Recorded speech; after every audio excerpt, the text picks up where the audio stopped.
ولا تلقوا بأيديكم إلى التهلكة وأحسنوا. Subscribe to this channel and share among your friends for more religious, knowledge-rich and historic lessons, durus and tafsir. أعوذ بالله من الشيطان الرجيم. بسم الله الرحمن الرحيم. إنا أعطيناك الكوثر فصل لربك وانحر إن شانئك هو الأبتر. سورۃ الکوثر کی تفسیر میں سب سے پہلے ہم نے رسول اکرم صلی اللہ علیہ وسلم کے عظمت و مقام کا تعارف حاصل کیا. دوسری آیت میں رسول اکرم صلی اللہ علیہ وسلم کے مشن اور پروگرام کا تذکرہ ہوا. تیسری آیت میں رسول اکرم صلی اللہ علیہ وسلم کے دشمنوں کے انجام کے تذکرے میں ناموس مصطفیٰ کے تحفظ کے بعد رسول اکرم صلی اللہ علیہ وسلم سے ایک عظیم الشان نسبت رکھنے والی جماعت حضرات اہل بیت اور حضرات صحابہ کرام رضی اللہ عنہم اجمعین کی عزت و ناموس، ان کی عظمت کا تذکرہ آج پیش کیا جائے گا. رسول اکرم صلی اللہ علیہ وسلم جو اس ساری کائنات کی سب سے عظیم الشان شخصیت ہے، آپ کی ذات بابرکت ایسی عظیم الشان ہے کہ جس شے کی نسبت آپ سے ہو جائے وہ شے بھی بابرکت ہو جاتی ہے. ہم مسلمان مدینہ منورہ کی خاک کو خاک شفا سمجھتے ہیں کہ خاک مدینہ بھی خاک شفا ہے. ایسے رسول اکرم صلی اللہ علیہ وسلم سے کئی چیزوں کو نسبتیں حاصل ہے، لیکن سب سے بڑی نسبت رسول اکرم صلی اللہ علیہ وسلم کو جس چیز سے حاصل ہے وہ ہے حضرات اہل بیت اور حضرات صحابہ کرام رضی اللہ عنہم اجمعین. یہ دو جماعتیں ہیں جن کو بہت خاص نسبت ہے رسول پاک صلی اللہ علیہ وسلم سے. پہلی جماعت اہل بیت کی جماعت، دوسری جماعت صحابہ کرام کی جماعت. پہلی جماعت کو اللہ رب العزت نے منتخب کر کے رسول خدا کے گھر پر پہنچا دیا. دوسری جماعت کو اللہ رب العزت نے منتخب کر کے رسول خدا کے در پر پہنچا دیا. ایک جماعت اہل بیت کی جماعت جو رسول خدا کے گھر پر حاضر ہے، دوسری جماعت صحابہ کرام کی جماعت جو رسول خدا کے در پر حاضر ہے. جو رسول خدا کے گھر پر پہنچ گیا وہ اہل بیت کہلائے، جو رسول خدا کے در پر پہنچ گیا وہ صحابہ کرام کہلائے. اور یہ دونوں جماعتیں رب کا انتخاب ہے. اللہ رب العزت نے اپنے محبوب صلی اللہ علیہ وسلم کے گھر والوں کا بھی انتخاب فرمایا اور اللہ رب العزت نے اپنے محبوب کے در والوں کا بھی انتخاب فرمایا. رسول اکرم صلی اللہ علیہ وسلم کی جتنی شادیاں ہوئی یہ سب اللہ رب العزت کا انتخاب تھا، جیسا کہ گزشتہ درس میں بتلایا گیا تھا. ایسے ہی رسول اکرم صلی اللہ علیہ وسلم کے در پر جو لوگ آ کر پڑ گئے یہ بھی رب ذوالجلال کا انتخاب تھا. صحابیت یہ وہابی منصب ہے، یہ انتخاب خداوندی ہے. انسان کے بس کی نہیں ہے کہ وہ صحابیت حاصل کرے. اس منصب کو کوشش و فکر کر کے حاصل نہیں کیا جا سکتا ہے، یہ رب ذوالجلال کا انتخاب ہوتا ہے۔ جیسے نبوت بھی اللہ رب العزت کا انتخاب ہوتا ہے، ایسے ہی صحابیت بھی اللہ رب العزت کا انتخاب ہوتا ہے۔ جیسے نبی چنے جاتے ہیں، ایسے ہی صحابی کا بھی چناؤ ہوتا ہے۔ اور چناؤ کیسا ہوتا ہے؟ اللہ رب العزت کا چناؤ یہ محض گنتی پورے کرنے کا نام نہیں ہے کہ اللہ رب العزت کے علم ازلی میں صحابہ کرام کی جماعت کی تعداد 1,24,000 تک پہنچانی تھی، لہٰذا بھرتی ہو رہی ہے۔ نہیں، اللہ کا انتخاب گنتی پورے کرنے کا نام نہیں ہے۔ اللہ رب العزت کا انتخاب قابلیت کی بنیاد پر ہوتا ہے۔ قبیلہ قریش جس میں رسول اکرم صلی اللہ علیہ وسلم تشریف لائے، قبیلہ قریش، اس کے اندر کوئی کم تعداد نہیں تھی لوگوں کی، لیکن سارے قبیلہ قریش کے افراد صحابی نہیں بنے۔ مکہ مکرمہ میں معمولی تعداد نہیں تھی لوگوں کی، کثیر تعداد تھی، لیکن سارے مکے والے صحابی نہیں بنے۔ جزیرۃ العرب میں ایک بڑی تعداد انسانوں کی رہتی بستی تھی، سارے جزیرۃ العرب کے رہنے والے صحابی نہیں بنے۔ اگر بھرتی ہی انتخاب کی شکل ہوتی تو سب سے پہلے سارے بنو ہاشم کو صحابی بنا دیا جاتا، سارے قریش کو صحابی بنا دیا جاتا، سارے مکے والوں کو صحابی بنا دیا جاتا۔ جب رب نے انتخاب کے لیے قابلیت نہیں دیکھی تو چچا صحابیت سے محروم ہو گیا۔ جب قابلیت نہیں تھی تو قرآن نازل ہوا، تبت یدا ابی لہب وتب۔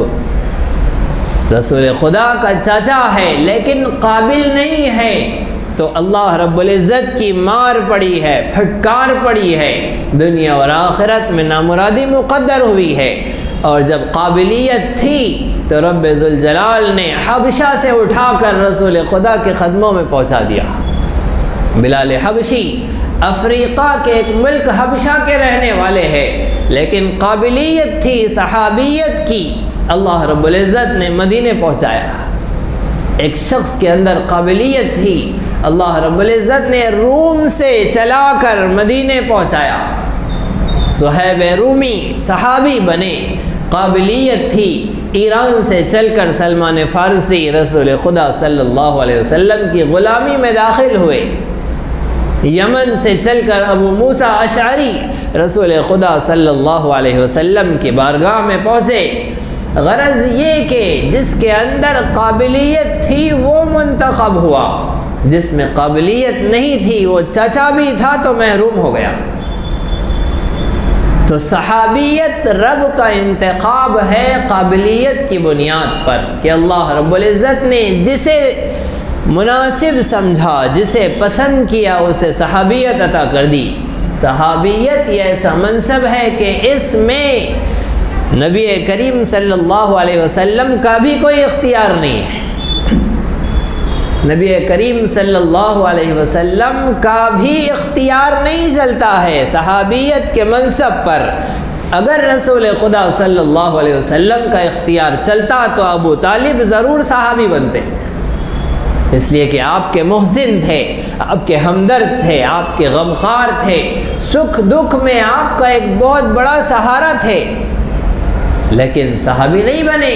نبی کی چاہت کا اگر صحابیت میں دخل ہوتا تو ابو طالب کو صحابیت ملتی، اور اگر نبی کی چاہت کا صحابیت میں دخل ہوتا تو وحشی ابن حرب کبھی صحابی نہ بنتے، جس نے لاڈلے چاچا حضرت حمزہ کو شہید کیا اور نشانہ لگا کر اور گھات لگا کر حضرت حمزہ رضی اللہ عنہ کو شہید کیا، اور جس نے ناک کان کاٹ کر اس کا ہار بنایا اور کلیجہ نکال کر اسے چبایا۔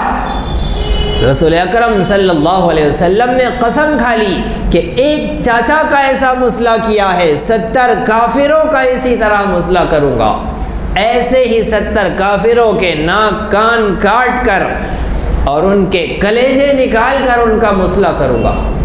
اللہ رب العزت نے قسم کے توڑنے کا حکم دیا، کفارہ ادا کرنے کا حکم دیا کہ آپ کی شان رحمت للعالمینی کے لیے یہ مناسب نہیں ہے کہ آپ ایسی قسمیں کھائیں۔ غرض یہ کہ جس کا مصلح کرنے کی قسم کھائی تھی اللہ نے اسے صحابی بنا دیا، جس کے قتل کی محمد مصطفیٰ صلی اللہ علیہ وسلم نے قسم کھائی تھی اسے حضرت وحشی ابن حرب رضی اللہ عنہ بنا دیا، اور کلیجہ چبانے والی کو حضرت ہندہ رضی اللہ عنہا بنا دیا، اور اس معرکے کے کافروں کے سردار سرخیل ابو سفیان کو حضرت ابو سفیان رضی اللہ عنہ بنا دیا۔ تو جو ہمدرد و خیرخواہ تھا، جس نے زندگی کا ایک طویل عرصہ ہمدردی و خیرخواہی کے ساتھ گزارا، وہ تو بغیر صحابیت کے دنیا سے چلے گئے، اور جن کے خلاف قسمیں کھائی تھی، جن کے قتل کے فیصلے کیے تھے، قسمیں کھائی تھی، انہیں صحابی بنا دیا۔ تو پتہ چلا کہ صحابیت یہ رب کا انتخاب ہے، اس میں نبی کا بھی اختیار نہیں چلتا ہے۔ تو صحابیت اللہ رب العزت کا انتخاب ہے، جیسے نبوت اللہ کا انتخاب ہے ایسے صحابیت بھی اللہ کا انتخاب ہے۔ جیسے نبوت حضرت محمد مصطفیٰ صلی اللہ علیہ وسلم پر ختم ہے، نوع نبوت کی آخری کڑی حضرت محمد مصطفیٰ صلی اللہ علیہ وسلم ہے، قصر نبوت کی آخری اینٹ محمد مصطفیٰ صلی اللہ علیہ وسلم ہے، ایسے ہی نوع صحابیت کی آخری کڑی اسماء الرجال کے ماہرین علماء کی تحقیق کے مطابق حضرت ابو طفیل عامر ابن واصلہ رضی اللہ عنہ ہے کہ یہ آخری صحابی ہے۔ ان کے بعد کوئی صحابی دنیا میں نہیں تھا، جیسے حضرت محمد مصطفیٰ صلی اللہ علیہ وسلم کے بعد نبوت کا دعویٰ جھوٹا ہے، ایسے ہی حضرت ابو طفیل عامر ابن واصلہ رضی اللہ عنہ کے بعد صحابیت کا دعویٰ جھوٹا ہے۔ قصر صحابیت کی آخری اینٹ حضرت ابو طفیل عامر ابن واصلہ رضی اللہ عنہ ہیں۔ رب ذوالجلال کا انتخاب جیسے نبوت ہے، ویسے ہی رب ذوالجلال کا انتخاب صحابیت ہے۔ جیسے نبی پر اعتراض نہیں کیا جا سکتا اس لیے کہ وہ رب کا انتخاب ہے، ایسے ہی صحابی پر بھی اعتراض نہیں کیا جا سکتا اس لیے کہ وہ رب کا انتخاب ہے۔ کسی نبی پر اعتراض کی انگلی اٹھانا جیسے ناجائز ہے، حرام ہے، ایسے ہی کسی صحابی پر اعتراض کی انگلی اٹھانا یہ بھی ناجائز اور حرام ہے۔ کسی نبی کا ادب، اس کی تعظیم اس کے کثرت اعمال کی وجہ سے نہیں ہوتی ہے، مقام نبوت کی وجہ سے ہوتی ہے۔ کسی نبی کو اس لیے احترام کی نظر سے نہیں دیکھا جاتا ہے کہ ان کی عبادت زیادہ ہے۔ ہو سکتا ہے کہ نبی کی عبادت سے زیادہ تعداد میں امتی کی غیر نبی کی عبادت ہو جائے، جیسے رسول اکرم صلی اللہ علیہ وسلم نے اپنی حیات مبارکہ میں ایک ہی حج فرمایا، لیکن غیر نبی امتی بہت سارے ایسے ہیں جو ہر سال حج کرتے ہیں۔ تو حج کی تعداد میں تو وہ نبی سے آگے بڑھ گئے، لیکن مقام اور مرتبے میں نبی سے کبھی آگے نہیں بڑھ سکتے۔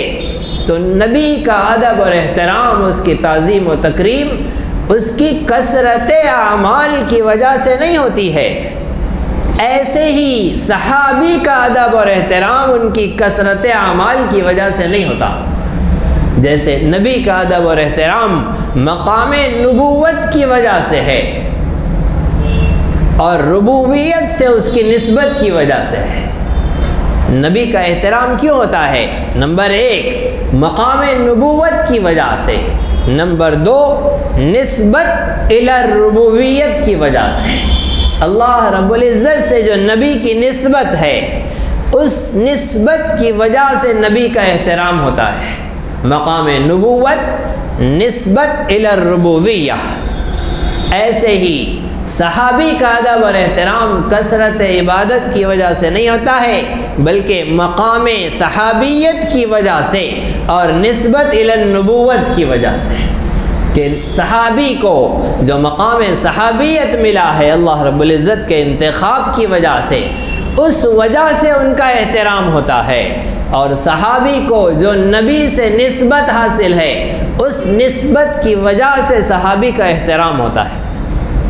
کسی صحابی کو کثرت اعمال کی بنیاد پر نہیں تولا جائے گا، وہ صحابی بن گئے ہیں، اللہ رب العزت نے انہیں منتخب کر لیا ہے، یہی ان کے مقام اور مرتبے کے لیے کافی ہے۔ کسی صحابی پر اعتراض کی انگلی اٹھانا اور ان کے اعمال پر انہیں تولنا، کسی صحابی کو ان کے اعمال پر تولنا اس کی بالکل اجازت نہیں ہے۔ صحابی کو قرآن پر تولا جائے گا، اعمال پر نہیں تولا جائے گا۔ صحابہ کرام رضی اللہ عنہ اجمعین قرآنی شخصیات ہے، یہ تاریخی شخصیات نہیں ہیں۔ صحابہ کرام قرآنی شخصیات ہے، تاریخی شخصیات نہیں ہیں۔ صحابہ کو قرآن نے متعین کیا ہے، تاریخ نے متعین نہیں کیا ہے۔ تاریخ نے نہیں طے کیا ہے کہ یہ صحابی ہے، قرآن نے طے کیا ہے کہ یہ صحابی ہے۔ جب قرآن نے طے کر دیا کہ یہ صحابی ہے اور قرآن نے ان کے بارے میں اعلان کر دیا رضی اللہ عنہم ورضوا عنہ، رضی اللہ عنہم اللہ ان سے راضی ہوئے، ورضوا عنہ اور وہ اللہ سے راضی ہوئے۔ جب قرآن نے طے کر دیا وَكُلًّا وَعَدَ اللَّهُ الْحُسْنَى، ہر صحابی سے اللہ رب العزت نے جنت کا وعدہ کر لیا ہے، ایک ایک صحابی سے اللہ رب العزت نے جنت کا وعدہ کر لیا ہے۔ قرآن سے بڑی کوئی دلیل نہیں، آیت سے بڑا کوئی حوالہ نہیں۔ صحابہ کرام رضی اللہ عنہ اجمعین کی عظمت اور شان کی بلندی پر قرآن کریم گواہ ہے اور آیات مبارکات اس کے حوالے ہے۔ قرآن کے مقابلے میں کسی تاریخ کی روایت سے کسی صحابی کی عظمت کو گھٹایا نہیں جا سکتا۔ فلاں تاریخ کی کتاب میں صحابہ کرام رضی اللہ عنہ اجمعین پر اعتراضات کیے گئے ہیں اور اس تاریخ میں صحابہ کرام کا غلط تذکرہ کیا گیا ہے، تو قرآن کا حوالہ بڑا ہے یا تاریخ کا حوالہ بڑا ہے؟ قرآن نے جب طے کر دیا ہے کہ یہ صحابی ہے، اور قرآن نے جب طے کر دیا ہے کہ اللہ ان سے راضی ہے، اور قرآن نے طے کر دیا ہے کہ اللہ نے ان سے جنت کا وعدہ کر لیا ہے، تو اب کسی تاریخی روایت کی اوقات نہیں کہ وہ صحابی کے مرتبے اور مقام کو گھٹائے۔ کسی صحابی کو، قرآنی شخصیت کو تاریخ کے حوالوں پر تولنا ایسا ہے جیسے سنار کی دکان میں رکھے تولا گننے والے ترازو پر احد پہاڑ کو تولنا۔ ایک تولا گننے والے ترازو پر احد پہاڑ کو نہیں تولا جا سکتا۔ ایسے قرآنی شخصیات حضرات صحابہ کرام رضی اللہ عنہ اجمعین کو تاریخ کے حوالوں پر نہیں تولا جاتا۔ حضرات صحابہ کرام رضی اللہ عنہ اجمعین یہ اللہ رب العزت کا انتخاب ہے، اللہ رب العزت نے چنا ہے۔ اگر کسی صحابی سے کوئی غلطی بھی ہوئی ہے، کوئی گناہ بھی ہوا ہے، تو وہ مقام صحابیت سے نیچے نہیں آتا ہے، اس لیے کہ اللہ رب العزت نے طے کر دیا ہے۔ جب اللہ رب العزت نے ان سے جنت کا وعدہ کر لیا ہے تو کسی کے پیٹ میں کیوں درد ہو رہا ہے؟ جب اللہ رب العزت نے انہیں جنتی طے کر دیا ہے تو کوئی کیوں بیمار ہو رہا ہے؟ کسی کے لیے مصیبت کا سامان کیوں ہو رہا ہے؟ اللہ رب العزت نے طے کر دیا ہے کہ صحابہ سارے کے سارے عدول ہیں، سارے صحابہ حکم ہیں، سارے صحابہ عادل ہیں، سارے کے سارے صحابہ قوی ہیں۔ ساری دنیا کے اولیاء مل کر، ساری دنیا کے عبادت گزار مل کر ایک ادنا صحابی کی برابری نہیں کر سکتے۔ حضرت امام بخاری رحمۃ اللہ علیہ نے روایت بیان کی ہے، حضرت عامر ابن ثابت رضی اللہ عنہ ایک غزوے میں رسول اکرم صلی اللہ علیہ وسلم کے پاس تشریف لائے اور آ کر اسلام قبول کیا، پیارے آقا سے پوچھا کہ میرے لیے کیا کام ہے، میرے لیے کیا حکم ہے؟ آپ نے فرمایا میدان جنگ سامنے ہے۔ وہ گئے اور لڑتے لڑتے شہید ہو گئے۔ رسول اکرم صلی اللہ علیہ وسلم نے ارشاد فرمایا کہ یقیناً یہ جنتی ہے، کوئی نماز نہیں پڑھی ہے، ایک سجدہ نہیں کیا ہے، ایک روزہ نہیں رکھا ہے، کوئی عبادت نہیں کی ہے، لیکن ساری دنیا کے عبادت گزار مل کر ان کے خاک پیروں کی دھول کی برابری نہیں کر سکتے۔ سارے کے سارے عبادت گزار مل کر ان ایک صحابی کی جنہوں نے ایک بھی سجدہ نہیں کیا ہے، ان کے پیروں کے دھول کی برابری نہیں کر سکتے۔ صحابیت ایسا عظیم الشان منصب ہے۔ حضرت عبداللہ ابن مبارک رضی اللہ رحمۃ اللہ علیہ سے کسی نے پوچھا کہ حضرت امیر معاویہ افضل ہے یا حضرت عمر ابن عبدالعزیز افضل ہے؟ حضرت امیر معاویہ رضی اللہ عنہ افضل ہے یا حضرت عمر ابن عبدالعزیز رحمۃ اللہ علیہ افضل ہے؟ حضرت عبداللہ ابن مبارک رحمۃ اللہ علیہ نے ارشاد فرمایا کہ کیسا عجیب سوال کر دیا۔ حضرت امیر معاویہ رضی اللہ عنہ صحابی ہے، عمر ابن عبدالعزیز تابعی ہے، دونوں کا کوئی موازنہ نہیں ہو سکتا ہے۔ صحابی کا صحابی سے موازنہ ہو سکتا ہے، تابعی کا تابعی سے موازنہ ہو سکتا ہے، صحابی کا تابعی سے نہیں ہو سکتا۔ اگر سننا ہی ہے تو سنو حضرت امیر معاویہ رضی اللہ عنہ کا گھوڑا، گھوڑا نہیں گھوڑے کے قدم، اور گھوڑے کے قدم نہیں، اس قدم سے اڑنے والی دھول جو اس گھوڑے کے نتنوں میں بیٹھ گئی ہے، عمر ابن عبدالعزیز اس خاک کے برابر بھی نہیں ہے۔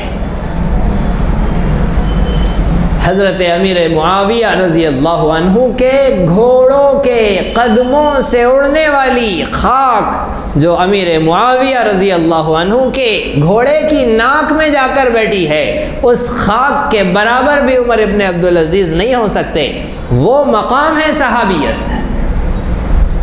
صحابیت ایسا عظیم الشان مقام اور مرتبہ ہے کہ سارے کے سارے دنیا جہان کے لوگ مل کر کسی ادنا سے ادنا صحابی کے پیروں کی دھول کے برابر بھی نہیں ہو سکتے۔ وجہ کیا ہے؟ وجہ یہ ہے کہ یہ اللہ رب العزت کا انتخاب ہے۔ اس خاک کے برابر کیوں نہیں ہو سکتے؟ اس لیے کہ اس خاک میں حضرت رسول اکرم صلی اللہ علیہ وسلم کی سانسوں کی خوشبو ہے۔ رسول اکرم صلی اللہ علیہ وسلم کے صحابہ کا ایسا بلند مرتبہ ہے، ایسی عظیم الشان شخصیات ہے حضرات صحابہ کرام رضی اللہ عنہ اجمعین کہ صحابہ اللہ رب العزت کا انتخاب ہے، اللہ رب العزت کے نمائندے ہیں انبیاء علیہ السلام، اور صحابہ انبیاء علیہ السلام کے نمائندے ہیں، اور رسول اکرم صلی اللہ علیہ وسلم کے اصحاب، رسول اکرم صلی اللہ علیہ وسلم کی جماعت، یہ تو ایسی عظیم الشان جماعت ہے کہ یہ اللہ اور نبی کے درمیان تو واسطہ نہیں ہے، لیکن نبی اور امت کے درمیان ضرور واسطہ ہے۔ صحابہ کرام یہ انبیاء علیہ السلام کی طرح معصوم تو نہیں ہیں، لیکن اللہ رب العزت نے حضرات صحابہ کرام رضی اللہ عنہ اجمعین پر کوئی گناہ باقی نہیں رکھا ہے، ان پر کوئی خطا کوئی غلطی باقی نہیں رکھی ہے۔ اللہ رب العزت نے دنیا سے واپس بلانے سے پہلے صحابہ کرام رضی اللہ عنہ اجمعین کی ان خطاؤں کو دھو دیا ہے، صاف کر دیا ہے، معاف کر دیا ہے۔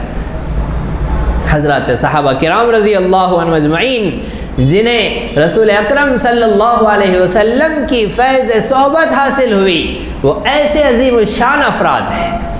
صحابہ کرام رضی اللہ عنہ اجمعین کے اعتماد کو توڑنا، امت سے صحابہ کرام رضی اللہ عنہ اجمعین کی عزت و عظمت کو ان کے دلوں سے نکالنا، یہ اسلام کی جڑوں کے اوپر حملہ کرنا ہے، اسلام کی بنیاد پر حملہ کرنا ہے۔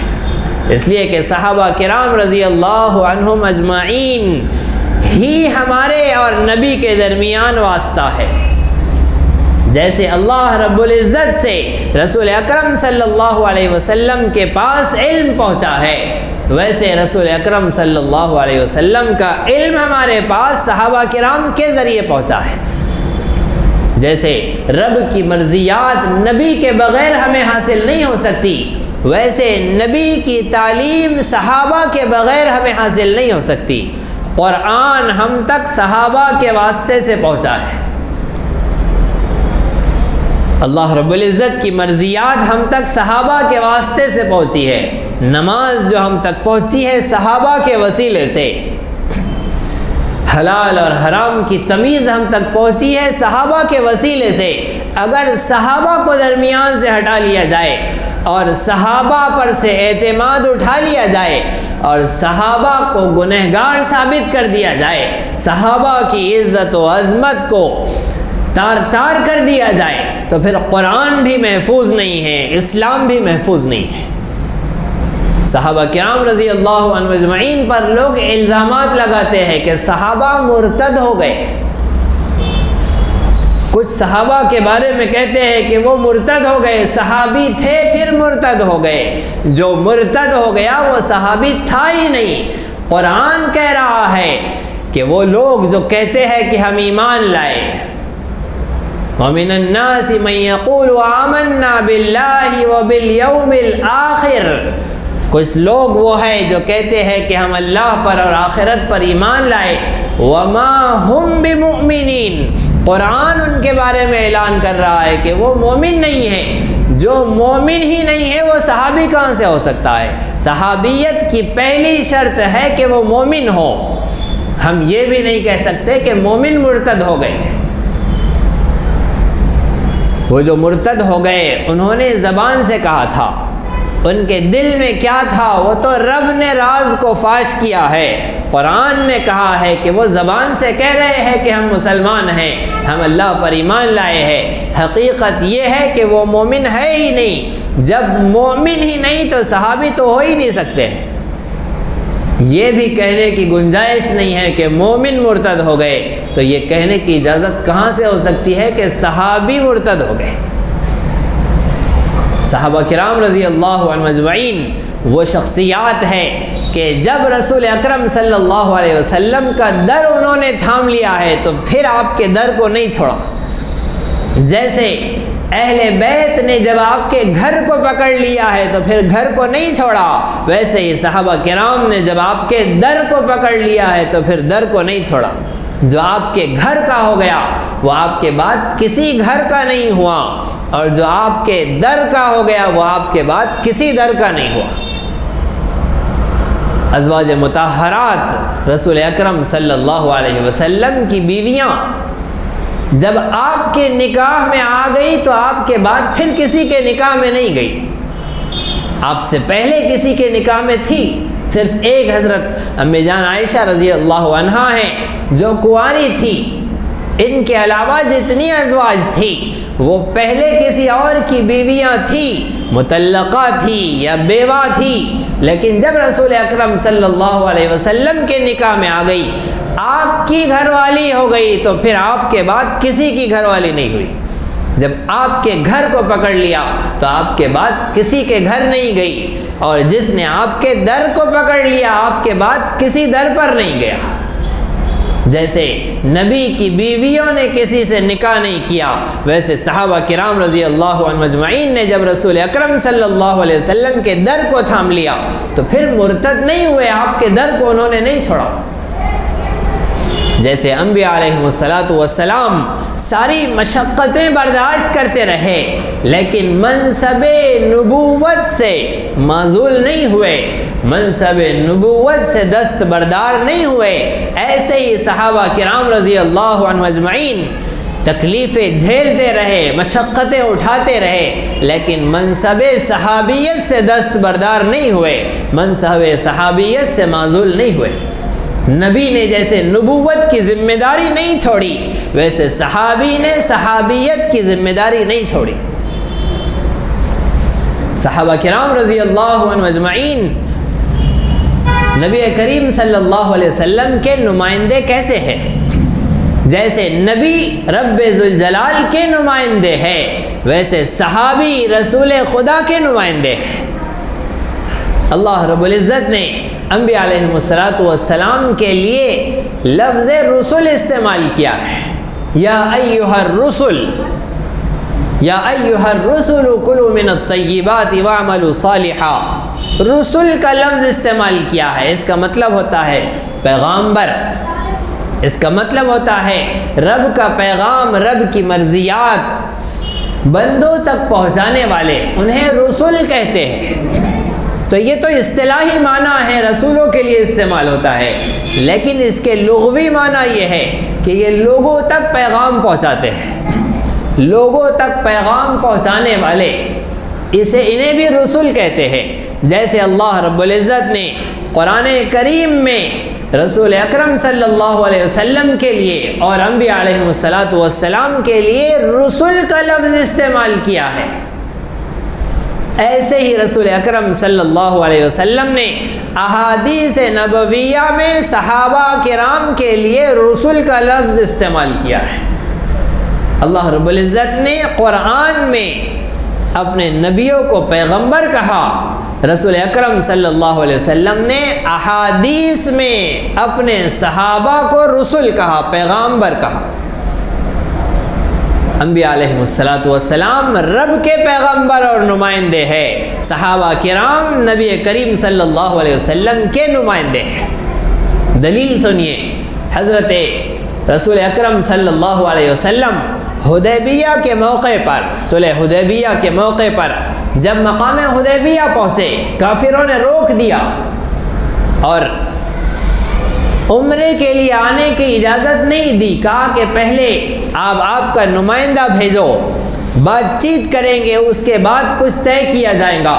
رسول اکرم صلی اللہ علیہ وسلم نے حضرت عثمان غنی رضی اللہ عنہ کو روانہ کیا، وہ مکہ مکرمہ آئے، کافروں سے بات چیت کرنے لگے۔ حضرت عثمان غنی رضی اللہ عنہ کے بارے میں ایک افواہ پھیلی کہ کافروں نے حضرت عثمان رضی اللہ عنہ کو شہید کر دیا۔ رسول اکرم صلی اللہ علیہ وسلم نے صحابہ کرام سے بیعت لے لی کہ آؤ میرے ہاتھ پر بیعت کرو، آؤ میرے ہاتھ پر بیعت کرو کہ عثمان کے قتل کا بدلہ لینا ہے۔ رسول اکرم صلی اللہ علیہ وسلم کو ابھی خبر نہیں ہے کہ سچ مچ ادھر قتل ہو گیا ہے یا نہیں ہوا ہے، بلکہ قتل ہوا ہی نہیں تھا، ایک افواہ تھی۔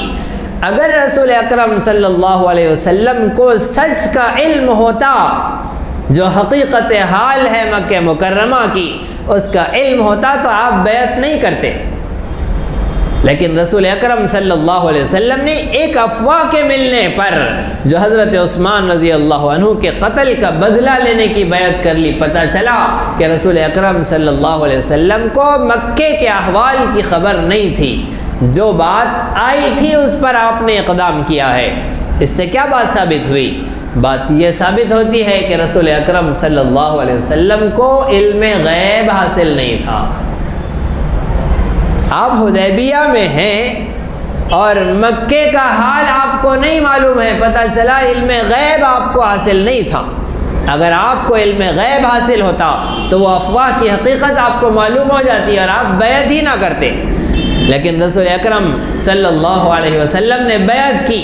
صحابہ کرام آتے رہے، ہاتھ پر بیعت کرتے رہے، آپ کا ہاتھ نیچے ہے، صحابہ اوپر ہاتھ رکھتے ہیں، بیعت کرتے ہیں، جاتے ہیں، ایک کے بعد آ رہے ہیں، جا رہے ہیں۔ آپ نے فرمایا کہ اگر عثمان یہاں پر ہوتے تو وہ بھی میرے ہاتھ پر بیعت کرتے، آؤ یہ میرا ہاتھ ہے، یہ میں اپنے ہاتھ پر عثمان کے ہاتھ کے بدلے رکھتا ہوں، یہ میرا ہاتھ نہیں عثمان کا ہاتھ ہے۔ قرآن کریم نے اس بیعت کے بارے میں اعلان کیا، ان الذین یبایعونک انما یبایعون اللہ، اے نبی صلی اللہ علیہ وسلم، یہ لوگ جو آپ کے ہاتھ پر بیعت کر رہے ہیں، یہ آپ کی بیعت نہیں کر رہے ہیں، یہ اللہ کی بیعت کر رہے ہیں۔ ان الذین یبایعونک انما یبایعون اللہ، یہ جو آپ کی بیعت کر رہے ہیں، آپ کی بیعت نہیں، اللہ کی بیعت ہے، تو اللہ نے اپنے نبی کی بیعت کو اپنی بیعت کہہ دیا، اور رسول اللہ نے اپنے ہاتھ کو حضرت عثمان کا ہاتھ کہہ دیا۔ اللہ نے اپنے نبی کی بیعت کو اپنی بیعت کہہ دیا، اور رسول اللہ نے اپنے ہاتھ کو عثمان کا ہاتھ کہہ دیا، کہ اللہ نے اپنے نبی کی بیعت کو اپنی بیعت اس لیے کہا کہ وہ اللہ کے نمائندے ہے، اور رسول اللہ نے حضرت عثمان کے ہاتھ کو اپنا ہاتھ اس لیے کہہ دیا کہ وہ رسول اللہ کے نمائندے ہیں۔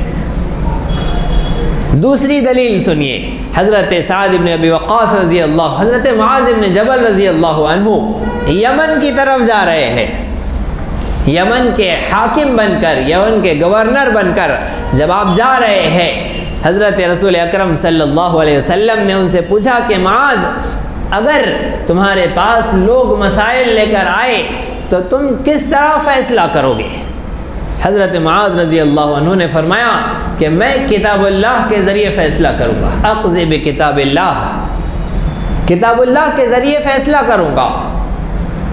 رسول اکرم صلی اللہ علیہ وسلم نے فرمایا اگر کتاب اللہ میں تم اس کا جواب نہ پاؤ تو؟ حضرت معاذ نے کہا کہ پھر میں سنت رسول اللہ سے فیصلہ کروں گا۔ رسول اکرم صلی اللہ علیہ وسلم نے فرمایا کہ اگر اس میں بھی تم مسئلے کا حل نہ پاؤ تو؟ حضرت معاذ نے فرمایا کہ پھر میں اپنے اجتہاد سے فیصلہ کروں گا، قرآن و سنت کے دلائل کو سامنے رکھ کر غور و فکر کر کے میں فیصلہ نکالوں گا، اجتہاد کروں گا۔ رسول اکرم صلی اللہ علیہ وسلم نے جیسے ہی یہ جواب سنا تو اللہ رب العزت کی تعریف کی اور جو کلمات ارشاد فرمائے۔ آپ نے ایک کام کیا اور ایک جملہ کہا۔ آپ نے کام یہ کیا کہ حضرت معاذ رضی اللہ عنہ کے سینے پر ہاتھ رکھا اور فرمایا الحمدللہ الذی وفق رسول رسولہ بما یرضی بہ رسولہ، الحمدللہ الذی وفق رسول رسولہ بما یرضی رسولہ، تمام تعریف اس اللہ کی ہے جس نے اپنے رسول کے رسول کو اس بات کی توفیق دی جس سے اس کا رسول خوش ہو گیا۔ تمام تعریف اس اللہ کے لیے ہے جس نے اپنے رسول کے رسول کو توفیق دی۔ تو رسولہ، پہلا رسول سے مراد کیا ہے؟ حضرت معاذ رضی اللہ عنہ، اور دوسرے رسول سے مراد رسول اکرم صلی اللہ علیہ وسلم، کہ آپ اللہ کے رسول ہیں اور حضرت معاذ آپ کے رسول ہیں۔ پتہ چلا کہ اللہ رب العزت کے نمائندے ہیں رسول اکرم صلی اللہ علیہ وسلم، اور رسول اکرم صلی اللہ علیہ وسلم کے نمائندے ہیں حضرات صحابہ کرام رضی اللہ عنہم اجمعین۔ تو رب ذوالجلال کی مرضیات امت تک، انسانیت تک نبی کے ذریعے پہنچتی ہے، اور نبی کی تعلیمات امت تک صحابہ کرام کے ذریعے پہنچتی ہے۔ ہمارے سارے اعمال کا دار و مدار حضرات صحابہ کرام رضی اللہ عنہ اجمعین پر ہے، سارے اعمال کا دار و مدار۔ ہمارے کلمے کا بھی دار و مدار صحابہ کے کلمے پر ہے۔ ہم نے وہ کلمہ تھوڑے ہی پڑھا ہے جو اللہ کے نبی نے پڑھا ہے، ہم نے تو وہ کلمہ پڑھا ہے جو صحابہ نے پڑھا ہے۔ اللہ کے نبی صلی اللہ علیہ وسلم کا کلمہ کیا تھا؟ اشہد ان لا الہ الا اللہ و اشہد انی رسول اللہ، یہ اللہ کے نبی کا کلمہ تھا۔ اشہد ان لا الہ الا اللہ، میں گواہی دیتا ہوں کہ اللہ کے علاوہ کوئی عبادت کے لائق نہیں، اور میں گواہی دیتا ہوں کہ بے شک میں اللہ کا رسول اور اس کا بندہ ہوں، وَأَشْهَدُ أَنِّي رَسُولُ اللَّهِ۔ تو ہم اگر اللہ کے نبی کا کلمہ پڑھنے لگے، ہم یہ کلمہ پڑھے اگر کہ اشہد ان لا الہ الا اللہ واشہد انی رسول اللہ، تو ہم نبی کے جماعت میں تو داخل نہیں ہوں گے، غلام احمد قادیانی کی جماعت میں داخل ہو جائیں گے۔ تو ہم نے وہ کلمہ نہیں پڑھا ہے جو اللہ کے نبی نے پڑھا، ہم نے تو وہ کلمہ پڑھا ہے جو صحابہ نے پڑھا ہے، اور صحابہ کا کلمہ ہے اشہد ان لا الہ الا اللہ واشہد ان محمدا عبدہ ورسولہ۔ تو ہمارے کلمے کی بنیاد بھی صحابہ ہے، صحابہ کو چھوڑ کر ہم کون سے ایمان میں جانے والے ہیں؟ صحابہ کو درمیان سے ہٹا کر ہم رسول اکرم صلی اللہ علیہ وسلم تک کیسے پہنچیں گے؟ ہمارے اعمال کی بنیاد بھی صحابہ ہے۔ رسول اکرم صلی اللہ علیہ وسلم نے فرمایا صلو کما رأیتمونی اصلی، نماز ویسے پڑھو جیسے مجھے تم نے نماز پڑھتے دیکھا۔ اب ہم نے دیکھا ہے رسول اکرم صلی اللہ علیہ وسلم کو نماز پڑھتے؟ نہیں دیکھا۔ پھر جس نے دیکھا ہے انہی سے سیکھنا پڑے گا، اور وہ صحابہ کرام کی جماعت ہے۔ صحابہ کو چھوڑ کر ہم رسول اکرم صلی اللہ علیہ وسلم کی نماز تک بھی نہیں پہنچ سکتے۔ تو صحابہ کرام رضی اللہ عنہم اجمعین تو واسطہ ہے، وسیلہ ہے۔ جیسے اللہ رب العزت کے کلمات ہم تک نبی کے ذریعے پہنچے ہیں، ویسے رسول اکرم صلی اللہ علیہ وسلم کے کلمات ہم تک صحابہ کے ذریعے پہنچے۔ اور ایک بات سنیے، جیسے رسول اکرم صلی اللہ علیہ وسلم نے اللہ رب العزت کے کلمات ہم تک پہنچائے، ویسے ہی اللہ رب العزت کے کلمات کے معانی بھی پہنچائے۔ ایسے ہی رسول اکرم صلی اللہ علیہ وسلم کے ارشادات جیسے صحابہ نے ہم تک پہنچائے، ویسے ہی صحابہ کرام رضی اللہ عنہم اجمعین نے رسول اکرم صلی اللہ علیہ وسلم کے ارشادات کے معانی بھی پہنچائے۔ بڑا اہم مسئلہ ہے۔ اگر نبی اللہ کے کلمات ہم تک پہنچائے اور اس کے معنی نہیں پہنچائے تو یہ تو پورا پیغام نہیں پہنچا ہے، یہ تو رسالت کا حق ادا نہیں ہوا ہے۔ اللہ کے کلمات یعنی قرآن کریم بھی اللہ کے نبی نے ہم تک پہنچایا اور اس کے معانی بھی پہنچائے، تب رسالت کا حق ادا ہوا ہے۔ ایسے ہی رسول اکرم صلی اللہ علیہ وسلم کے ارشادات و فرامین بھی صحابہ نے ہم تک پہنچائے اور اس کے معانی بھی پہنچائے، تبھی صحابیت کا حق ادا ہوا ہے۔ کوئی شخص اگر رسول اکرم صلی اللہ علیہ وسلم سے اللہ رب العزت کے کلمات تو لے لے، لیکن اس کے معانی اللہ کے نبی سے نہ لے، قرآن کے الفاظ تو اللہ کے نبی سے لے لے لیکن قرآن کے معانی اللہ کے نبی سے نہ لے، تو وہ محمدی تو نہیں ہو سکتا ہے، وہ قادیانی ضرور ہو سکتا ہے۔ غلام احمد قادیانی نے الفاظ قرآن سے لیے لیکن اس کے معنی رسول اللہ سے نہیں لیے۔ الفاظ تو رسول اللہ سے لیے ہیں، اس کے معنی اپنی مرضی کے لیے ہیں۔ قرآن کریم کے الفاظ ہے ما کان محمد ابا احد من رجالکم ولکن رسول اللہ وخاتم النبیین۔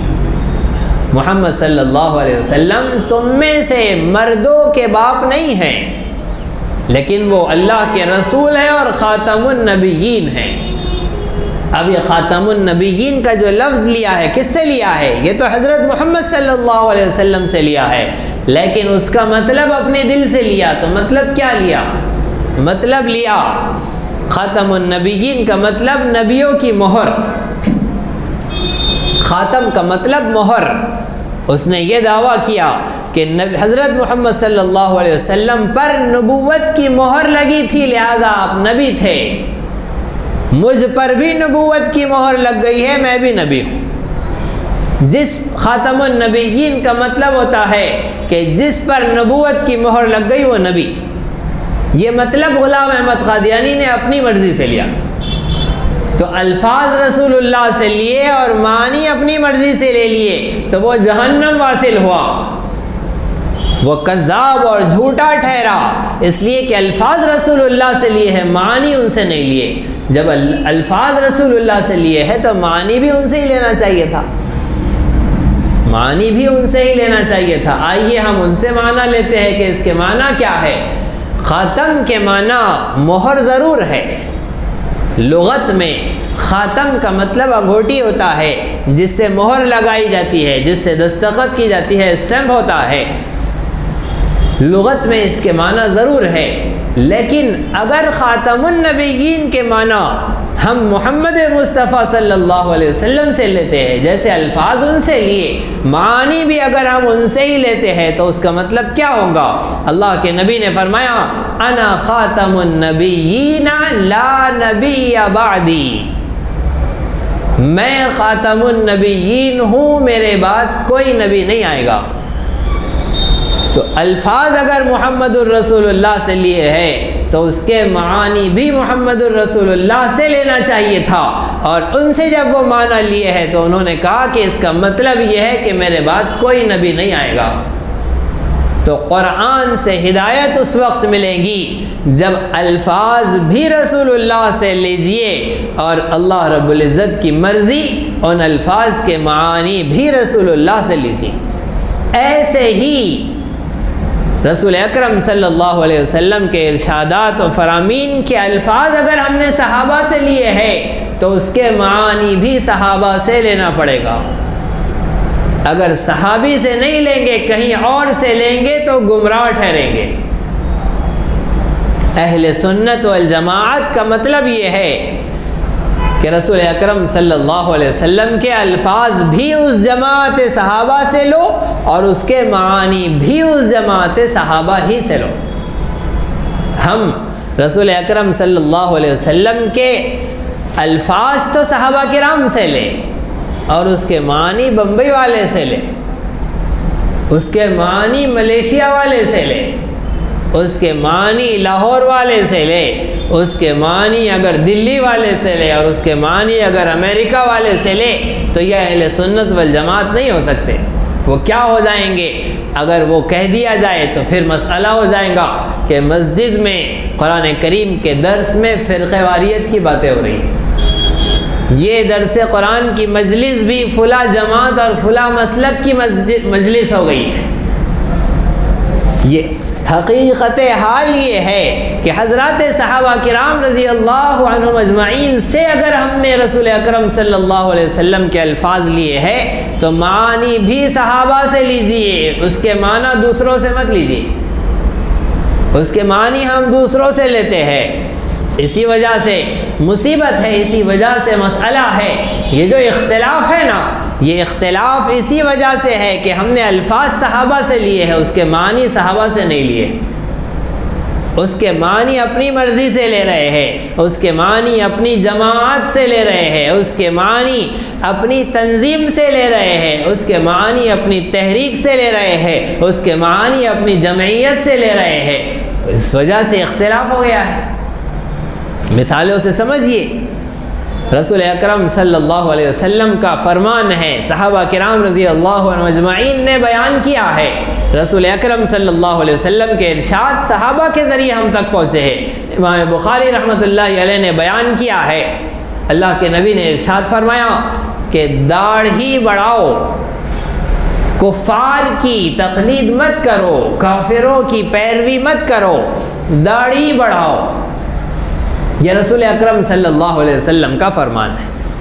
کافروں کی تقلید مت کرو، وہ داڑھی کاٹتے ہیں، تم داڑھی چھوڑو۔ یہ الفاظ ہو گئے۔ اب یہ الفاظ لے لیے، کن سے لیے؟ صحابی سے لیے۔ صحابی کون ہے؟ حضرت عبداللہ ابن عمر رضی اللہ عنہ۔ حضرت عبداللہ ابن عمر رضی اللہ عنہ راوی ہے۔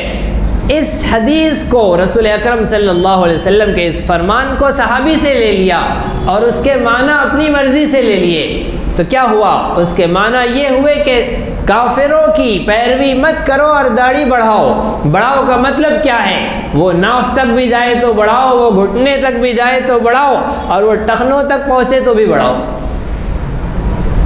یہ اپنی مرضی سے مطلب لے لیا ہے۔ اگر الفاظ صحابی سے لیے ہیں تو اس کے معنی بھی صحابی سے لو، الفاظ صحابی سے لیے ہیں تو اس کے معنی بھی صحابی سے لو۔ اہل سنت والجماعت کہتے ہیں کہ جب داڑھی بڑھ جائے تو اسے مشت میں پکڑ لو، ایک مشت ہو جانے کے بعد جو زائد حصہ ہو اسے تراش دو۔ اہل سنت والجماعت یہ کہتے ہیں، اس لیے کہ انہوں نے الفاظ بھی صحابی سے لیے ہیں اور اس کے معنی بھی صحابی سے لیے ہیں۔ اسی حدیث کے فوری بعد جو حدیث ہے حضرت عبداللہ ابن عمر رضی اللہ عنہ کا حال بیان کیا. ان کے بارے میں امام بخاری رحمۃ اللہ علیہ نے کہا کہ حضرت عبداللہ ابن عمر رضی اللہ عنہ جب حج کو تشریف لے جاتے یا عمرے کو تشریف لے جاتے تو حج اور عمرے سے فارغ ہونے کے بعد اپنی داڑھی مبارک کو ہاتھ میں لیتے اور ایک مشت سے زائد جو نظر آتی اسے تراش دیتے. تو صحابی نے جب داڑھی چھوڑنے کے الفاظ نبی کریم صلی اللہ علیہ وسلم سے بیان کیے ہیں تو اس کے معنی بھی ان سے پوچھیے, اس کے معنی بھی ان سے لیجئے. ہم نے صحابی سے الفاظ تو لے لیے, معنی اپنی مرضی سے لے لیے کہ اس میں ایسا کہیں لکھا ہوا نہیں ہے کہ داڑھی جب چھوڑو تو ایک مشت کے بعد کاٹ دو, ایک مشت ہو جانے کے بعد نیچے کا حصہ کاٹ دو, ایسا کہیں لکھا ہوا نہیں ہے اس حدیث کے اندر, لہذا چھوڑتے جاؤ. تو یہ واقعہ ہوا ہے. اہل سنت والجماعت وہ ہے جو الفاظ بھی صحابی سے لیتے ہیں اور معنی بھی صحابی سے لیتے ہیں. تو ایک جماعت وہ ہے جو الفاظ صحابی سے لیتی ہے اور معنی وہابی سے لیتی ہے, اور ایک جماعت وہ ہے جو الفاظ بھی صحابی سے لیتی ہے اور معانی بھی صحابی سے لیتی ہے. بس اختلاف یہیں پر ہو گیا ہے. انصاف کا تقاضا ہے کہ جب الفاظ صحابی سے لیے ہیں تو معانی بھی صحابی سے لو. اسی طرح سے اور دیگر مسائل ہیں اور دیگر مثالیں ہیں. ایک اور مثال لے لیجئے.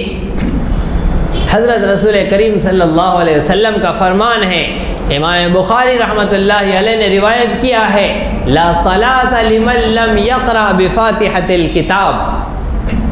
اس شخص کی نماز نہیں جو سورہ فاتحہ نہ پڑھے, اس شخص کی نماز نہیں جو سورہ فاتحہ نہ پڑھے. یہ حدیث کے الفاظ ہیں, لا صلاۃ لمن لم یقرأ بفاتحۃ الکتاب. بخاری شریف اٹھا لیجیے. اب اس کا ترجمہ پڑھیے. اس کا ترجمہ ہوگا, نہیں ہے نماز, لا صلاۃ نہیں ہے نماز, لمن اس کی, من لم یقرأ جو نہ پڑھے, فاتحۃ الکتاب سورہ فاتحہ. یہاں پر ترجمہ مکمل ہو گیا. اس ترجمے کے اندر کہیں پر بھی یہ داخل نہیں ہے کہ چاہے وہ امام ہو, چاہے وہ مقتدی ہو, چاہے وہ منفرد ہو, چاہے وہ جماعت میں نماز پڑھ رہا ہو, چاہے وہ اکیلے پڑھ رہا ہو, یہ کہیں بھی لکھا ہوا نہیں. لیکن الفاظ تو صحابی سے لیے اور معانی اپنے لے لیے. تو مطلب یہ ہو گیا کہ چاہے کیسے بھی ہو سورہ فاتحہ پڑھنی چاہیے. اب اگر الفاظ رسول کریم صلی اللہ علیہ وسلم کے صحابی سے لیے ہیں تو اس کے معانی بھی صحابی سے لیجئے, اس کے معنی صحابی سے لیجئے. صحابی کہتے ہیں, امام بخاری رحمۃ اللہ علیہ کے شاگرد ہے امام ترمذی رحمۃ اللہ علیہ, اور امام ترمذی رحمۃ اللہ علیہ نے حضرت جابر رضی اللہ عنہ کی روایت بیان کی, یہی حدیث بیان کی ہے. امام بخاری استاد ہیں, استاد کو شاگرد سے زیادہ کون پہچانتا ہے؟ استاد امام بخاری ہے, اور امام بخاری استاد کو ان کے شاگرد سے زیادہ کون پہچان سکتا ہے؟ شاگرد امام ترمذی رحمۃ اللہ علیہ روایت بیان کر رہے ہیں صحابی رسول حضرت جابر رضی اللہ عنہ سے کہ لا صلاۃ لمن لم یقرأ بفاتحۃ الکتاب. اس شخص کی نماز نہیں جو سورہ فاتحہ نہ پڑھے. یہ روایت اور یہ حکم اس شخص کے بارے میں ہے جو تنہا نماز پڑھ رہا ہو. من کان وحدہ, من کان وحدہ, من کان وحدہ, یہ اس شخص کے لیے ہے جو اکیلے نماز پڑھ رہا ہو. تو الفاظ رسول کریم صلی اللہ علیہ وسلم کے صحابی سے لیے ہے تو اس کے معنی بھی صحابی سے لو, اور اس کے معنی اگر ہم صحابی سے لیں گے تو صحابی یہ معنی بیان کر رہے ہیں کہ نماز میں سورہ فاتحہ نہ پڑھے تو نماز نہیں ہوتی. یہ تنہا نماز پڑھنے والے کے بارے میں ہے. پھر جماعت کے بارے میں کیا ہے؟ جماعت کے بارے میں دوسری حدیث ہے کہ امام سورہ فاتحہ اگر نہ پڑھے تو کسی کی نماز نہیں ہوگی، اور امام سورہ فاتحہ پڑھ لے تو مقتدی کی فاتحہ امام کی فاتحہ ہو جائے گی۔ یہ صحابہ نے الفاظ بیان کیے ہیں تو اس کے معنی بھی صحابہ نے بیان کیے ہیں۔ اہل سنت والجماعت کا طریقہ یہ ہے کہ وہ الفاظ بھی صحابی سے لیتے ہیں اور اس کے معنی بھی صحابی سے لیتے ہیں۔ لہذا رسول کریم صلی اللہ علیہ وسلم کے نمائندے صحابہ ہوئے، اور رسول کریم صلی اللہ علیہ وسلم اللہ رب العزت کے نمائندے ہوئے۔ صحابہ کرام رضی اللہ عنہ اجمعین کی جماعت کو اگر درمیان سے ہٹا دیا جائے اور یہ کہہ دیا جائے کہ عمر کون ہوتے ہیں، عمر کون ہوتے ہیں رسول کریم صلی اللہ علیہ وسلم کے عمل کو بدلنے والے، یعنی انہیں سمجھ میں آ رہی ہے 1450 سال کے بعد رسول کریم صلی اللہ علیہ وسلم کی سنت، وہاں حضرت عمر کے نہیں سمجھ میں آئی تھی۔ حضرت عمر نے رسول کریم صلی اللہ علیہ وسلم کی 8 رکعت کو 20 رکعت بنا دیا۔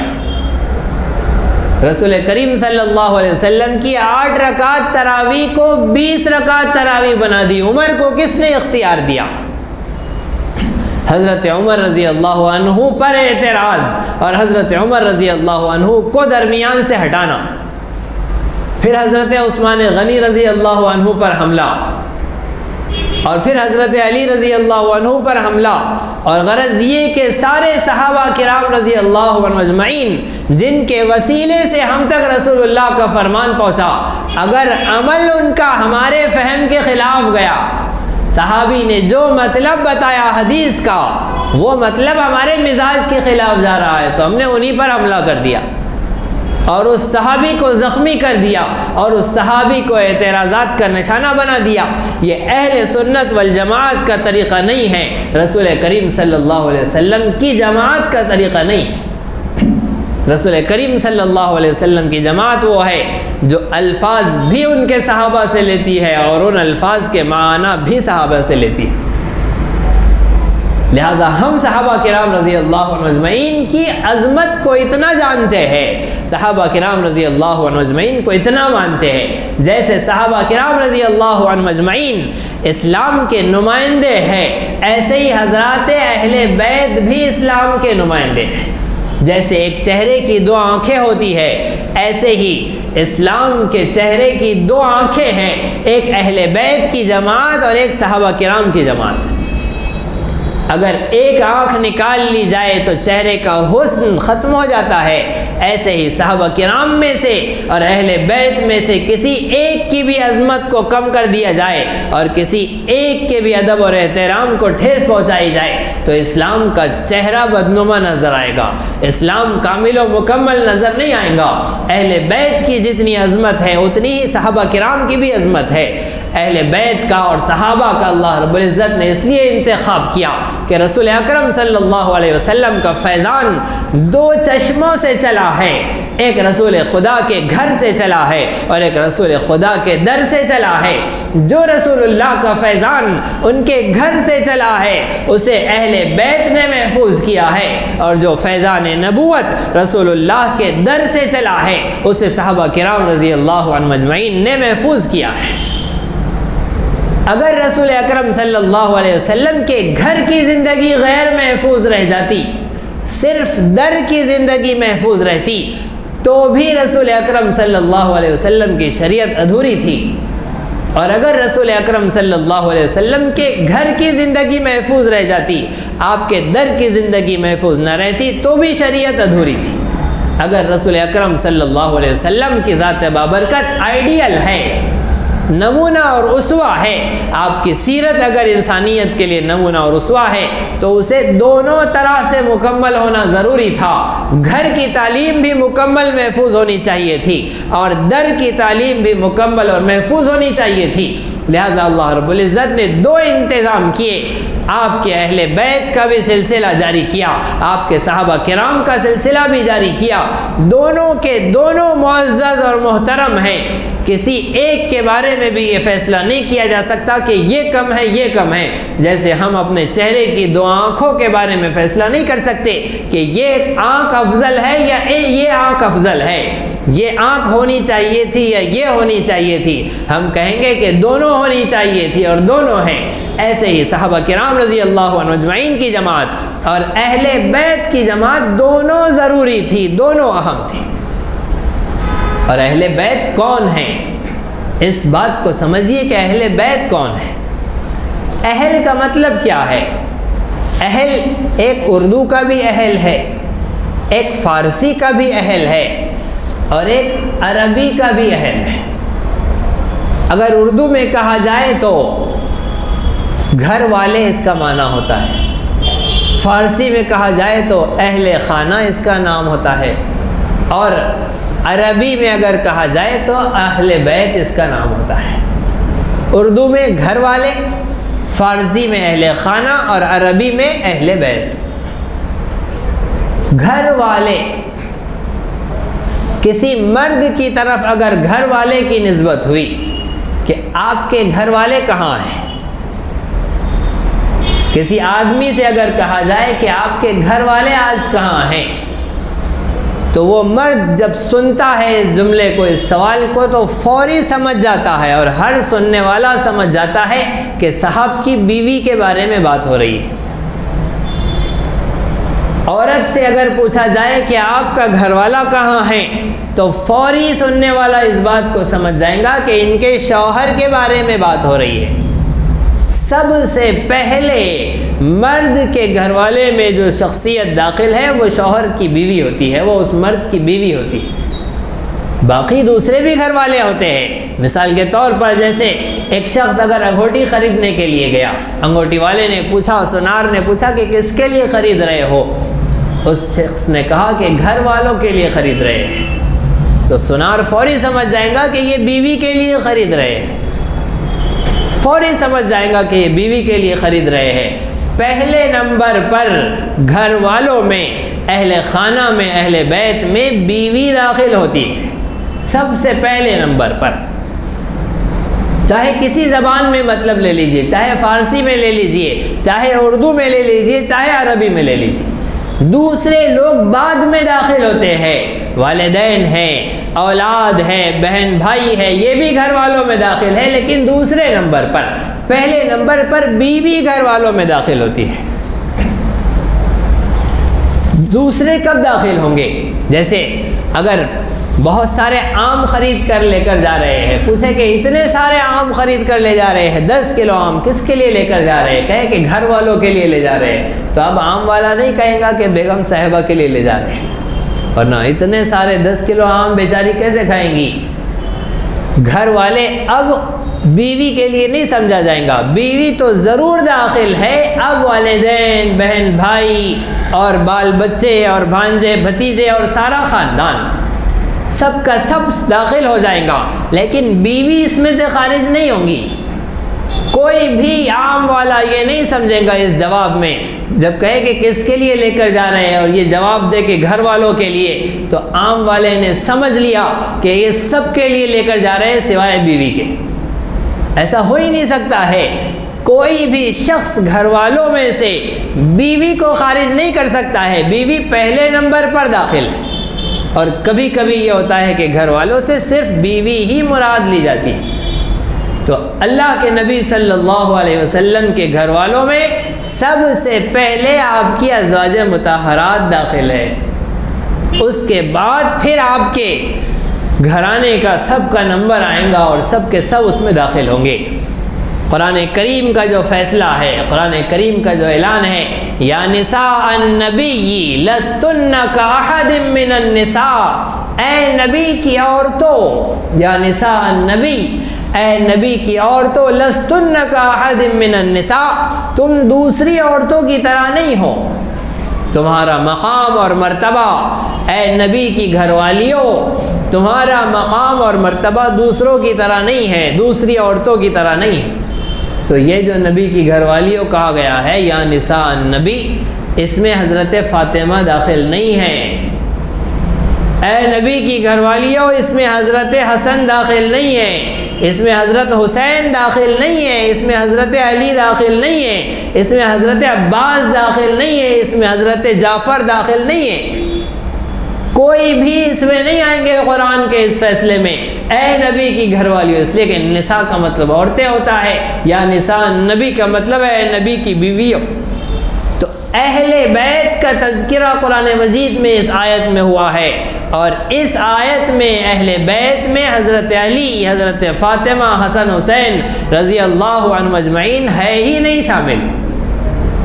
لیکن دوسری آیتوں کے اندر جہاں ان کی پاکیزگی کا، ان کے ثواب کا تذکرہ ہے، اور میرے گھر والوں پر زکوٰۃ جائز نہیں ہے، اگرچہ میرے گھر والے غریب ہو تو بھی ان کے لیے زکوٰۃ اور صدقات جائز نہیں ہے، جب وہ حکم ہے تو اس میں سب داخل ہے، اس میں بیویاں بھی داخل ہیں، اس میں سارا گھرانہ داخل ہے۔ تو بات تو یہ سمجھ میں آئی قرآنی مثال سے کہ بعض مرتبہ گھر والوں سے مراد صرف بیویاں ہوتی ہے، اور بعض مرتبہ بیویوں کے ساتھ سارا گھرانہ شامل ہو جاتا ہے، لیکن کسی بھی جگہ جب اہل بیت کا تذکرہ ہو تو اس میں سے بیویاں خارج نہیں ہو سکتی۔ ازواج مطہرات یہ اہل بیت میں پہلے نمبر پر ہے۔ رسول اکرم صلی اللہ علیہ وسلم کی محبوب زوجہ حضرت عائشہ صدیقہ رضی اللہ عنہا اہل بیت میں پہلے نمبر پر داخل ہے۔ یہ اہل بیت کی محبت کے دعوے کرنے والے اور اہل بیت سے عشق کا نعرہ لگانے والے، اور محرم الحرام میں اہل بیت کی یاد میں اور ان پر ظلم و ستم کے جھوٹے تذکرے کر کے اہل بیت کی محبت میں رونے والے، یہ سب سے پہلے اہل بیت میں سے حضرت عائشہ کو خارج کرتے ہیں۔ یہ کون سے اہل بیت ہوئے جس کے اندر بیوی ہی داخل نہیں ہے؟ بیوی سب سے پہلے اہل بیت میں شامل ہوتی ہے، لیکن یہ حضرت عائشہ کے دشمن سب سے پہلے حضرت عائشہ ہی کو خارج کرتے ہیں۔ جب حضرت عائشہ صدیقہ اہل بیت میں داخل ہے تو پھر ان کے ابا حضرت ابو بکر صدیق بھی اہل بیت میں داخل ہے۔ جب حضرت حفصہ اہل بیت میں داخل ہے تو ان کے ابا حضرت عمر فاروق بھی اہل بیت میں داخل ہے۔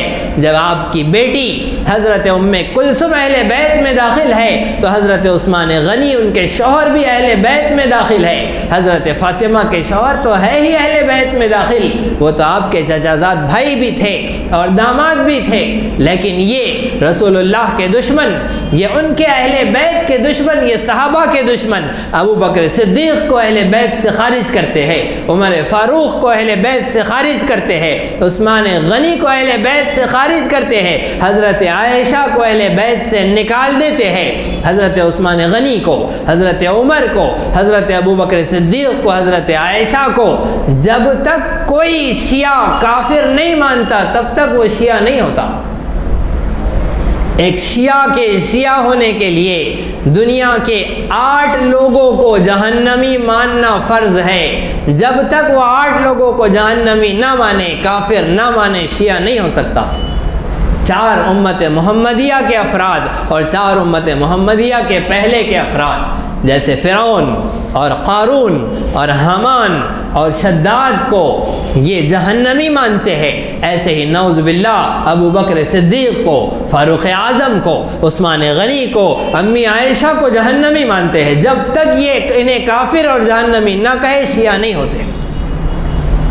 قرآن کریم نے حضرت ابو بکر صدیق رضی اللہ عنہ کو صحابی کہا ہے۔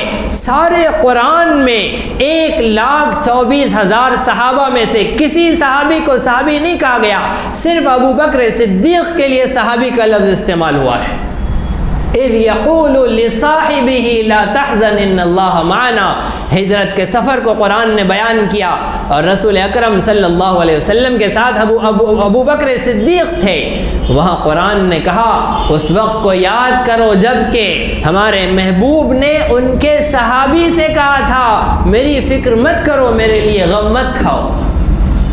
تو حضرت ابو بکر صدیق رضی اللہ عنہ کی صحابیت قرآن سے ثابت ہے. جو حضرت ابو بکر صدیق کو صحابی نہ مانے وہ قرآن کا منکر ہے.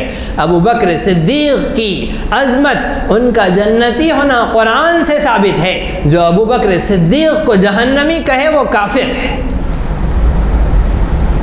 ان شیعوں کی اہم ترین اور بنیادی کتابوں سے ان کا جہنمی ہونا ثابت ہے، ان کا کافر ہونا ثابت ہے. حضرات صحابہ کرام رضی اللہ عنہ اجمعین کی عظمت کو، ان کے مقام اور مرتبے کو جب انہوں نے گھٹانا شروع کیا، اس پر حملہ کرنا شروع کیا، تو حضرت علی رضی اللہ عنہ کی محبت میں جب غلو کیا، محبت میں نہیں، محبت کے دعوے میں، جھوٹے دعوے میں جب انہوں نے غلو کیا، تو حضرت امیر معاویہ رضی اللہ عنہ پر حملے کیے. اور حضرت امیر معاویہ رضی اللہ عنہ کے یوم وفات کو انہوں نے خوشی کا دن بنایا.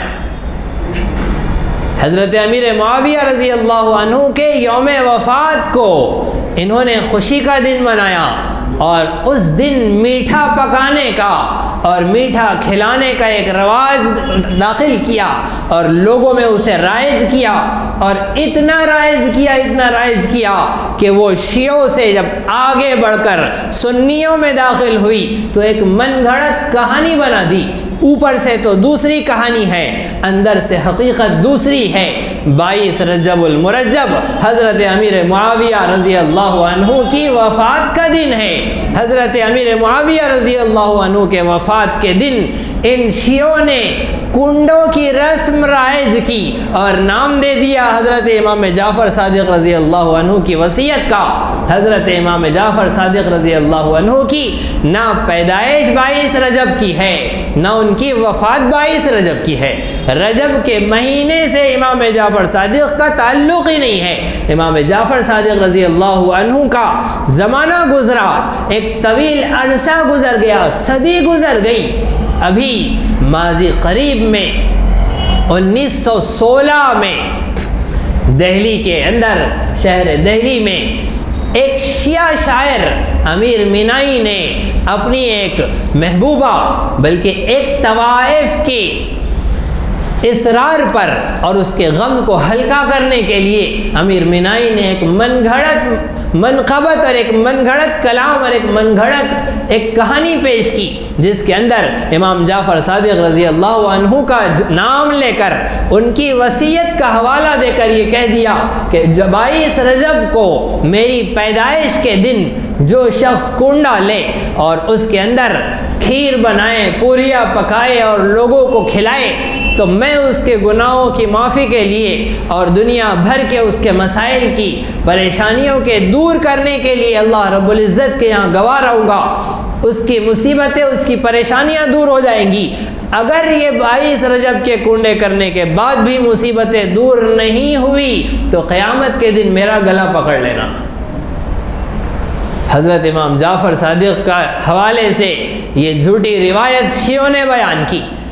ابھی 1900 کی بات ہے، یہ ابھی 100 سال اس کو ہو رہے ہیں، اور حضرت جعفر صادق رضی اللہ عنہ کو دنیا سے گئے ایک زمانہ گزر گیا ہے، 1300 سال گزر گئے ہیں. یہ 1250 اور 1300 سال کے درمیان میں کنڈوں کا کہیں وجود نہیں تھا.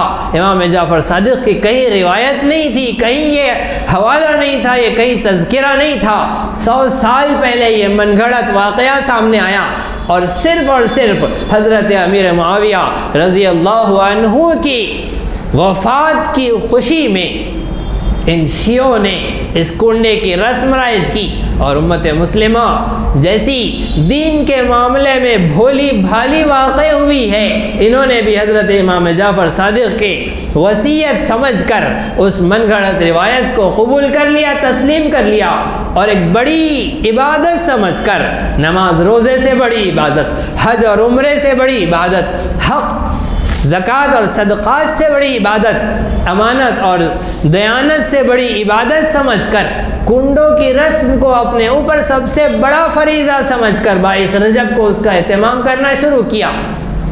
یہ امت مسلمہ کا حال ہے. دنیا کے معاملے میں تو یہ بڑی عقل مند واقع ہوئی ہے، لیکن دین کے معاملے میں سب سے زیادہ بھولی بھالی واقع ہوئی ہے۔ نتیجہ یہ ہے کہ ان شیعوں کی روایتوں سے ہمارا دینی ڈھانچہ متاثر ہوا پڑا ہے۔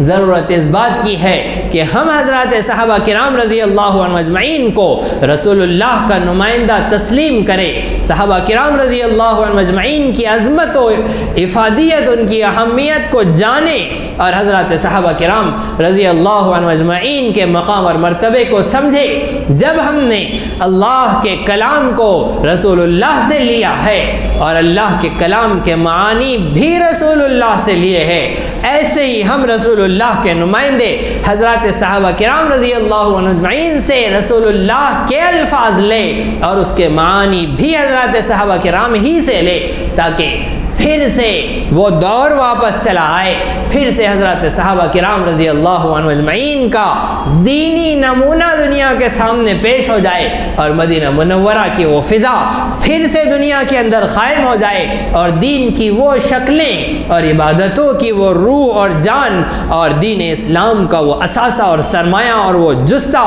اور وہ ڈھانچہ جو 1450 سال پہلے خیر القرون میں مسلمانوں کے درمیان تھا، پھر سے واپس امت مسلمہ میں دین کا وہی ڈھانچہ آ جائے، دین کی وہی شکل و صورت آ جائے۔ ہم بدعات سے، خرافات سے، رسم و رواج سے اور راہ اعتدال سے ہٹ کر دو چیزوں سے بچ جائے، ایک الحاد سے بھی بچ جائے اور ایک بدعات سے بھی بچ جائے۔ الحاد کیا ہے؟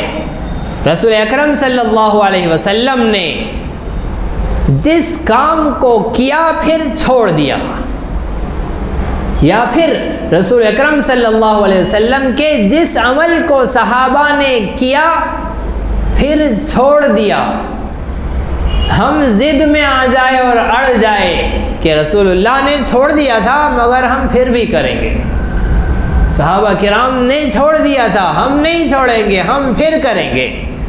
جو ضد میں آ کر رسول اکرم صلی اللہ علیہ وسلم کے چھوڑے ہوئے عمل کو پکڑ لے، صحابہ کرام کے چھوڑے ہوئے عمل کو پکڑ لے، وہ الحاد کا شکار ہے۔ اور جو کام نہ رسول اللہ نے کیا نہ ان کے صحابہ نے کیا، ہم پھر بھی کریں گے۔ جو اس طرح سے ان کاموں کو کرے جو نہ رسول اللہ نے کیا نہ ان کے صحابہ نے کیا، وہ لوگ بدعات کا شکار ہے۔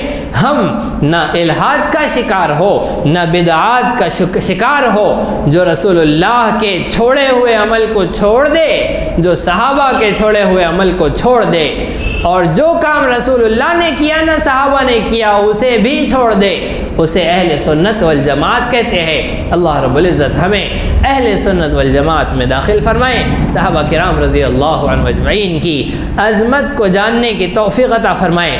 آئندہ انشاءاللہ جب ہم قرآن کریم کو پڑھیں گے تو قرآن کریم کے الفاظ جب ہم رسول اللہ سے لیں گے تو اس کے معنی بھی رسول اللہ سے لیں گے، اور اس کی تفسیر میں جب حدیث آئیں گی تو حدیث کے الفاظ جب ہم صحابہ سے لیں گے تو ان الفاظ کے معانی بھی صحابہ سے لیں گے، تاکہ ہم راہ حق کی طرف گامزن ہوں۔ اللہ رب العزت ہم سب کو صحیح سمجھ عطا فرمائیں، الحاد اور بدعات سے ہم سب کی حفاظت فرمائیں۔ سبحان۔ اسی طرح دینی، علمی، اصلاحی اور تاریخی دروس و بیانات سے استفادے کے لیے آپ کے اس چینل کو لائک، شیئر اور سبسکرائب کریں۔ یہ نغمہ حور جنت ہے، یہ ساز تم کو